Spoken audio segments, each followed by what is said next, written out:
I view things as I got time. I got time to be able to grow and mature, and be able to understand the ins and outs of the defenses and be able to get the good insight from the vets in the room. So I look at it as, a plus. And whenever, it's time for me to play. Shedeur Sanders rolled into Browns camp and instantly made the whole practice feel like a recess pickup game. NFL vets suddenly looked like they'd forgotten the playbook and were just trying to keep up. With that being said, I see some balls coming out of Shedeur Sanders at that camp, and I'm like,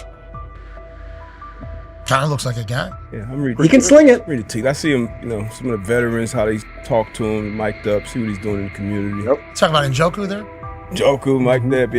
Yeah, once you see, different little interactions and things like that, I know he has the talent. We'll see. It'll be a competition that usually brings the best out of guys, especially young guys. So I'm interested to see how that quarterback situation. Right after Shedeur Sanders tightened his cleats and the Browns settled in for what they figured was a routine camp day, the whole vibe tilted sideways. No blazing comet, no UFO touching down at midfield, just a swagger-charged quarterback striding in like he'd crashed the wrong league and thought, yeah, I'll stick around and run this show. The Browns had no clue what storm was rolling in. You'd expect an NFL team to do a quick scout, maybe pull up a highlight reel or two, but nope. They greeted Shedeur with a shrug, only to watch him seize the field on snap one and run the whole operation like a seasoned pro. First and foremost, he's been the best quarterback in camp. Now look, Joe Flacco ain't had many opportunities. There was a whole day I saw he didn't throw the ball at all. Here's my theory on the situation. They already know who's starting in the number 2 is. They already know. Joe Flacco and Shedeur Sanders is already locked up. You're missing the boat, people. You're missing the boat.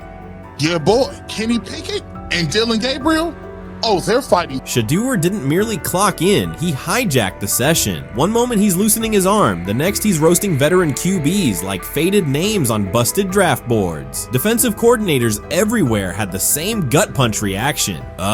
His pocket poise? Straight disrespectful. His timing? Psychic. And every pass left his hand like it was laser guided to its mark. While Shedeur Sanders was slicing up routes, the Browns secondary looked less like an NFL backfield and more like a gaggle of dads sprinting through a Saturday fun run. Big on enthusiasm, short on closing speed. Coaches fought the urge to slam the emergency horn. Players traded wide-eyed, "Are we serious?" stares, and someone even double-checked that a hidden camera crew wasn't about to pop out of the tunnel. But nope, this was pure Shedeur. Half cold-blooded surgeon, half highlight factory. He wasn't dropping a casual "I'm here," he was crafting a masterclass. From the first rep, the tempo changed. Shedeur Sanders accepted the snap with steady footwork, diagnosed the Browns' single high shell, and delivered a tight window seam route that forced the free safety to recover late. Throughout the period, he manipulated leverage with quick shoulder fakes, moved through full field progressions, and released on time from a balanced base, consistently putting the ball on his receiver's upfield shoulder. Cleveland's coverage struggled on multiple fronts. Safeties hesitated between deep half responsibilities and underneath support, creating voids at 15 to 20 yards. Cornerbacks and off-man were caught in trail position when Sanders used rhythm throws on 3-step drops, while those who tried press technique had their inside hand neutralized by his receivers' outside releases. Linebackers widened to match shallow crossers, leaving the middle hook unguarded for pivot routes and option digs. One corner attempted a line of scrimmage jam. Sanders immediately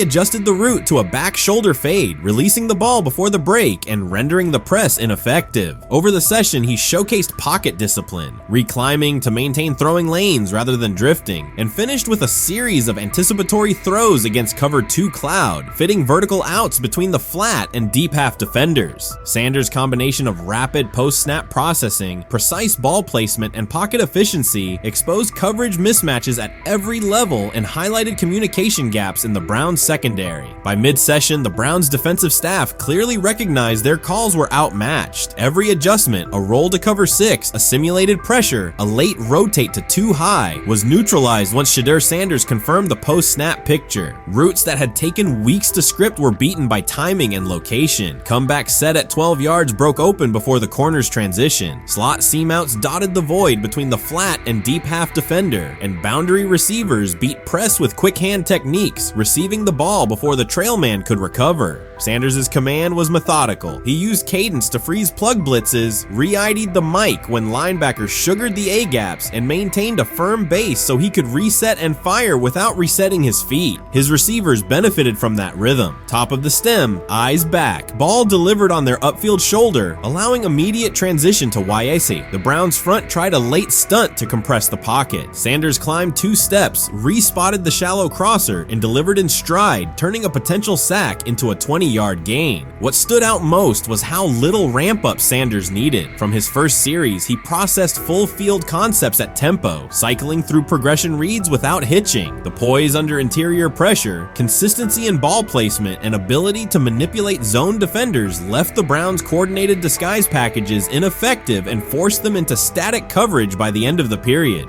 In short, Sanders' efficient mechanics, rapid processing, and anticipatory accuracy rendered Cleveland's defensive game plan ineffective at every level, from pre-snap disguise to post-snap spacing. Imagine there's many people that think Dylan Gabriel's a better quarterback than Shedeur Sanders. I don't care where they were drafted.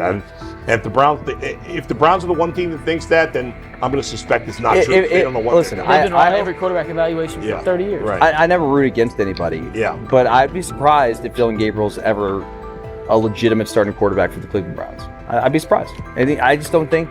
Well, then it is a wasted pick because you took him in the top 100. Yeah, but potentially. Yeah. May get away with it because of Shedeur. An edge rusher chirped at Shedeur Sanders between snaps, hoping to shake his rhythm. On the very next play, Sanders answered with a 30-yard laser, a deep dig from the boundary side that split the single high safety and the trailing corner. He hit the top of a 5-step drop, kept a firm base, and delivered on time to the receiver's outside shoulder, turning what should have been a routine rep into a sudden change explosive. From that moment on, every coverage wrinkle the Browns tried, rotating from cover 3 to quarter half, flashing a Tampa 2 shell, mugging both A-gaps, was met with a precise counter. When corners pressed, Sanders adjusted the route to a back shoulder fade. When safeties widened, he checked to a glance post. When linebackers bailed, he found the running back on a delayed option out of the backfield. Even late simulated pressures couldn't move him off his spot. He simply climbed, reset his feet, and fired. As Cleveland's defenders rotated through checks, Sanders manipulated them with cadence and eye discipline. He froze weak side safeties long enough to create intermediate windows, then feathered the ball into those lanes before help could arrive. When the Browns finally dropped 7 and matched every route, Sanders tucked the ball and converted 2 separate 3rd and 6 situations on the ground, reminding everyone that his mobility is as calculated as his arm. By the end of the session, the defensive coordinator's call sheet looked obsolete. Sanders had neutralized blitz looks, exposed spacing issues in zone, and forced the unit into static base coverage just to survive the period. It wasn't a camp drill anymore. It was a clinic on timing, processing speed, and controlled aggression, delivered snap after snap by a quarterback who never needed a warm-up lap to own the field. They never planned on taking him. The problem is, like Ocho Cinco said, you got somebody that has endeared himself to the locker room. And guess what? The difference between him and Tim Tebow, the biggest one, is he can play. He can throw the ball. Tim Tebow running around being an H-back. He can throw the ball. And he's done everything he needs to do. He ain't saying nothing. He ain't rocking the boat. He ain't mad about the reps. He ain't mad about none of that. All the people out there want to see is this, like Tyler said earlier.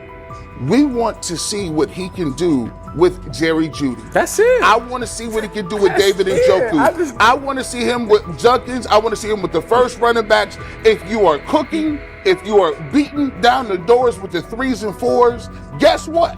You deserve more. From the first team period on, Cleveland's secondary looked a step slow. A deep third safety hesitated on a post-snap rotation, leaving Shedeur Sanders free to climb the pocket and fire a 22-yard out that arrived before the defender could plant and drive. The supporting cast around him, players fighting for roster spots, not Pro Bowl invites, benefited from his command. Sanders used tempo to control the defensive front, altered protections at the line, and located throwing lanes so quickly that one receiver didn't register the catch until he crossed the goal line. As the Browns tried new personnel groups, coverage busts multiplied. Starters slipped out for hamstring stretches while rookies rotated in, only to find the ball arriving on their blind side before they'd completed a midpoint squeeze. On a later 3rd and long, Cleveland finally closed the interior rush lanes, compressing the pocket with 3 defenders. Sanders pivoted through the traffic, stepped into a narrow escape window, and, without resetting his shoulders, whipped a no-look pass to the boundary curl for a fresh set of downs. The throw turned a potential sack into an explosive play and left the coaching staff scrambling for answers. The people who are fascinated by Shedeur for whatever reason, whether it's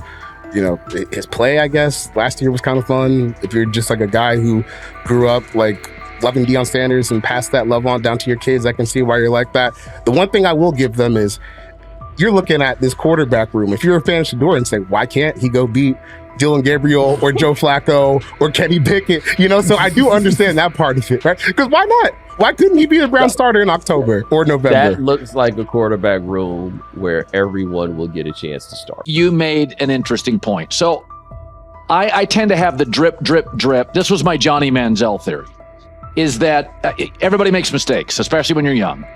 But if I see 2, 3, 4, 5, then you've got a plumbing issue. It's not just you didn't close the faucet. So there's about 6 pieces of video in college where Shedeur was a little bit of a brat, whatever. Then there's the legendary cringy draft room. Didn't love that as a B prospect. Then there's back-to-back speeding tickets, both over 90, and a missed arraignment. The NFL is navigating unexpected headlines after a former Browns coach publicly defended Shedeur Sanders in response to reports of multiple speeding tickets. The coach's statement has sparked extensive online debate. Supporters welcome the show of loyalty, while critics question the motive. Sanders now finds himself at the center of an unforeseen controversy, and observers want to know why a Cleveland coach is standing so firmly in his corner. The story is developing rapidly and continues to draw intense attention. When it came out that he got a speeding ticket, I said it's not really that big a deal. I feel very differently about it now. Over 40 miles an hour over the speed limit, less than 2 weeks after you just got a ticket. I don't know if that's entitlement or immaturity. There's got to be some teams that are feeling very good right now that they didn't draft him. Observers are focusing on Shedeur Sanders' recent speeding ticket, treating the violation as a measure of his character and sidelining his athletic, academic, and philanthropic accomplishments. The incident, driving 15 miles per hour over the limit in a borrowed Lamborghini, has drawn sharp criticism. In response, a former Cleveland Browns coach has taken the opportunity to comment, even though the franchise is widely viewed as unstable due to its frequent coaching changes and limited on-field success. By defending Sanders, he presents himself as an authority on discipline and leadership. The statement, coming from an organization seldom praised for stability, has nonetheless attracted considerable attention across the league. You want to defend him a little bit. I thought this was an interesting take. Yeah, I thought it was really interesting that you said you were out because of the speeding tickets. To me, that's such a minor thing. You were so high on him in terms of his completion percentage in OTAs, and I thought that was a little aggressive on your part. But with the speeding tickets, I got a speeding ticket the first night of the draft, my first year there. I thought maybe I'd get the benefit of the doubt, but they gave it to me anyways. As soon as the former Browns coach defended Shedeur Sanders, social media erupted with commentary, resembling the volume of draft night coverage. Posts and opinions appeared within minutes, and criticism escalated rapidly. Detractors amplified Sanders' minor speeding violation, while supporters argued that such reactions were disproportionate to a single traffic citation. Shedeur Sanders received 2 speeding citations, and the minor traffic issue quickly drew national attention. Before considering the former Browns coach's response, it is useful to clarify the facts. Sanders, son of Pro Football Hall of Famer Deion Sanders and a current college quarterback, was twice ticketed for exceeding the limit while driving a high-performance vehicle. Commentary on social media escalated rapidly, with critics framing the incident as a significant character concern, even as the league has historically tolerated far more serious legal transgressions. Stepping into the debate, a former Cleveland Browns coach, best known for a tenure filled with losses and contested decisions, issued a strong public defense. He argued that 2 speeding tickets should not define Sanders' reputation or overshadow his on-field talent and community work, urging a balanced assessment of the player's actions. I don't love it from a 5th-round draft pick. I don't love that it happened multiple times, but I do think that this is the first time he's been away from his dad, and there's gonna be some growing pains now.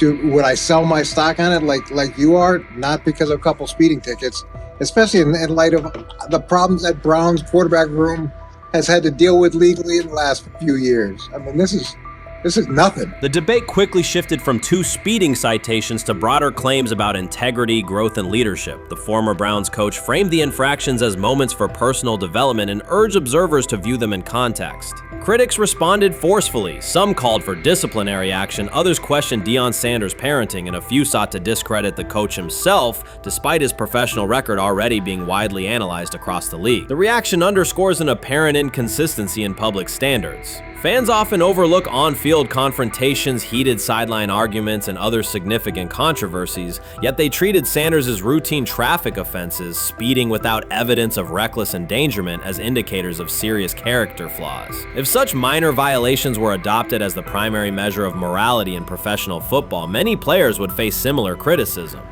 Sports media amplified the story almost immediately. Television panels dissected Shedeur Sanders' decision-making, treating 2 speeding tickets as indicators of deeper character concerns. Networks aired detailed segments under banners such as red flags and road rage, repeatedly questioning whether the citations might affect his draft evaluation. Although Sanders is already regarded as a first-round prospect, analysts emphasize that NFL teams value discipline and legal awareness when forming final assessments. Many commentators overlook the fact that other high-profile players have faced more serious offenses without similar scriptney. Throughout the coverage, the former Browns coach defended Sanders, portraying him as a talented quarterback subjected to disproportionate criticism in a culture that expects near-perfect conduct. His argument was thorough and methodical, asserting that the traffic violation should not overshadow Sanders' skills, work ethic, or future potential.